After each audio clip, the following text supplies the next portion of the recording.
Be with you. A reading from the Holy Gospel according to John. Jesus and his disciples went to the region of Judea, where he spent some time with them baptizing. John was also baptizing in Enon near Siloam, because there was an abundance of water there. And people came to be baptized, for John had not yet been imprisoned. Now a dispute arose between the disciples of John and a Jew about ceremonial washings.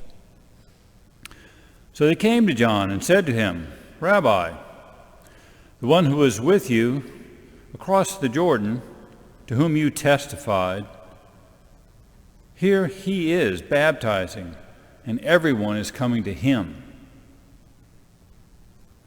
John answered and said, "No one can receive anything except what has been given from heaven. You yourselves can testify that I said that I am not the Christ, but that I was sent before him. The one who has the bride is the bridegroom. The best man who stands and listens for him rejoices greatly at the bridegroom's voice. So this joy of mine has been made complete. He must increase, I must decrease." The Gospel of the Lord.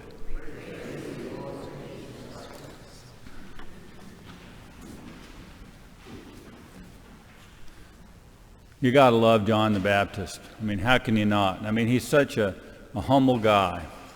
And the imagery that he gives us, where he considers himself the best man and Jesus the groom, is just really wonderful.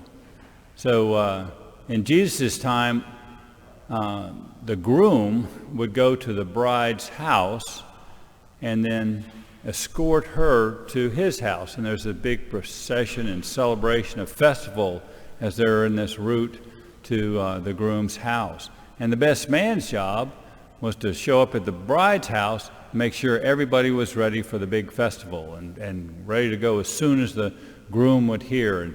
And so John rejoices when he hears Jesus' voice, and he's ready to go.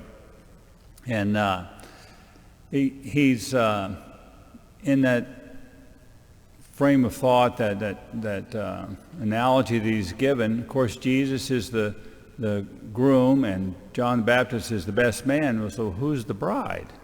It's us, the church. We are the bride of Christ. And so John gives us, he's there in the Jordan baptizing, and his guys come complaining. Hey, this other guy's downstream 20 miles, and he's baptizing. And John rejoices. He's excited about it. I mean, he's just totally, excited, as the best man would be at a wedding. And it's not the reaction that his disciples were expecting. They thought he'd be more jealous or something like that, or expecting a jealous, envious reaction. And so John is a great example for us. I mean, on how to be humble and appreciate others. Whether it's something very simple, like we're playing a game with somebody, whether it's chess or checkers or parcheesi, whatever it is, be happy when somebody else wins or whoever wins.